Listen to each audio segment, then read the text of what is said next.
for our continued reading of the Bible through the year 2025, reading the English Standard Version of the Bible by Crossways Publishing, a division of Good News Publishing of Wheaton, Illinois. A reading of the book of Job, chapters 19 through 21. Beginning Job chapter 19. How long will you torment me and break me in pieces with words? These 10 times you have cast reproach upon me. Are you not ashamed to wrong me? And even if it be true that I have erred, my error remains with myself. If indeed you magnify yourselves against me, and make my disgrace an argument against me, know then that God has put me in the wrong, and closed his net about me. Behold, I cry out violence, but I am not answered. I call for help, but there is no justice. He has walled up my way so that I cannot pass, and he has set darkness upon my paths. He has stripped me from my glory, and taken the crown from my head. He breaks me down on every side, and I am gone, and my hope he has pulled up like a tree. He has kindled his wrath against me, and counts me as his adversary. His troops come on together. They have cast up their siege ramp against me, and encamped around my tent. He has put my brothers far from me, and those who knew me are wholly estranged from me. My relatives have failed me. My close friends have forgotten me. My guests in my house and my maidservants count me as a stranger. I have become a foreigner in their eyes. I call to my servant, but he gives me no answer. I must plead with him with my mouth for mercy. My breath is strange to my wife, and I am a stench to the children of my own mother. Even young children despise me. When I rise, they talk against me. All my intimate friends abhor me, and those whom I loved have turned against me. My bones stick to my skin and to my flesh, and I have escaped by the skin of my teeth. Have mercy on me, O you my friends, for the hand of God has touched me. Why do you like God pursue me? Why are you not satisfied with my flesh? O that my words were written, O that they were inscribed in a book, O that with an iron pen and lead they were engraved in the rock forever. For I know that my Redeemer lives, and at the last he will stand upon the earth. And after my skin has been thus destroyed, yet in my flesh I shall see God, whom I shall see for myself. And my eyes shall behold, and not another. My heart faints within me. If you say, how will we pursue him, and the root of the matter is found in him? Be afraid of the sword, for wrath brings the punishment of the sword, that you may know there is a judgment. Then Zophar the Naamathite answered and said, Therefore my thoughts answer me because of my haste within me.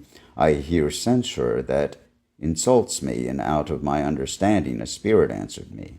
Do you not know this from of old, since man was placed on earth, that the exalting of the wicked is short, and the joy of the godless but for a moment?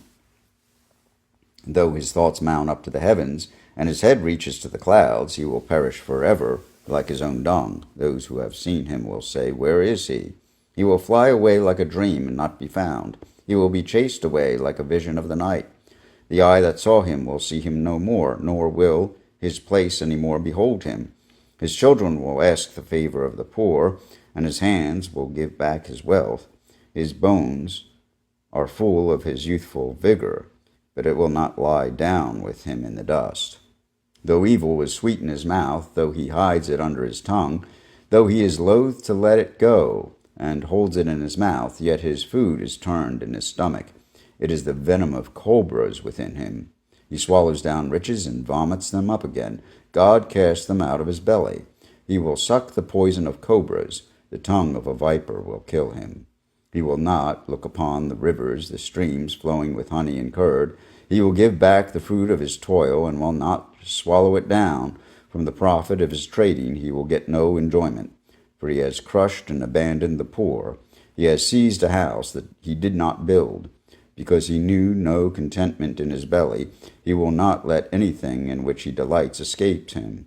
There was nothing left after he had eaten. Therefore his prosperity will not endure.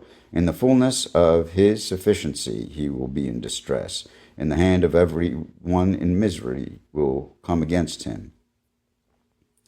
And to fill his belly to the full, God will send his burning anger against him and rain it upon him into his body.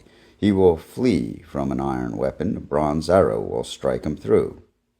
It is drawn forth and comes out of his body, the glittering point comes out of his gallbladder, terrors come upon him, utter darkness is laid up for his treasures, a fire not fanned will devour him. What is left in his tent will be consumed, the heavens will reveal his iniquity, and the earth will rise up against him. The possessions of his house will be carried away, dragged off in the day of God's wrath. This is the wicked man's portion from God, the heritage decreed for him by God. Then Job answered and said, Keep listening to my words, and let this be your comfort. Bear with me, and I will speak, and after I have spoken, mock on. As for me, is my complaint against man? Why should I not be impatient? Look at me and be appalled, and lay your hand over your mouth. When I remember, I am dismayed, and shuddering seizes my flesh. Why do the wicked live, reach old age, and grow mighty in power?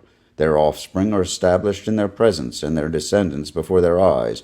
Their houses are safe from fear, and no rod of God is upon them. Their bull breeds without fail, their cow calves, and does not miscarry. They send out their little boys like a flock, and their children dance. They sing to the tambourine and the lyre, and rejoice to the sound of the pipe. They spend their days in prosperity, and in peace they go down to Sheol. They say to God, Depart from us. We do not desire the knowledge of your ways. What is the Almighty that we should serve him? And what profit do we get if we pray to him? Behold, is not their prosperity in their hand? The counsel of the wicked is far from me.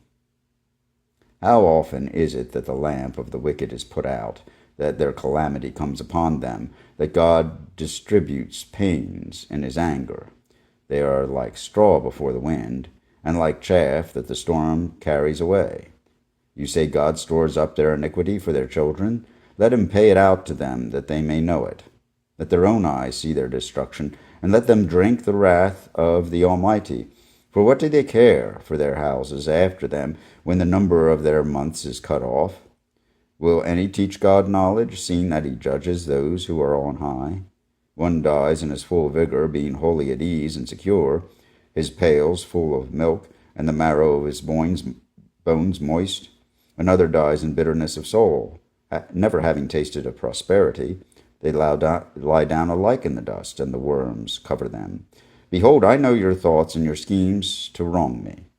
For you say, Where is the house of the prince? Where is the tent in which the wicked lived?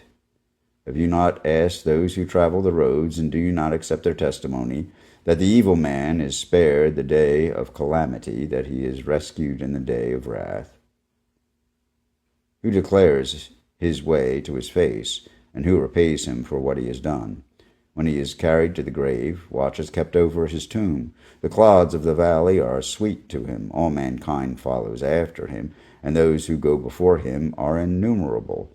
How then will you comfort me with empty nothings? There is nothing left of your answers but falsehood. Here ends the reading of Job chapters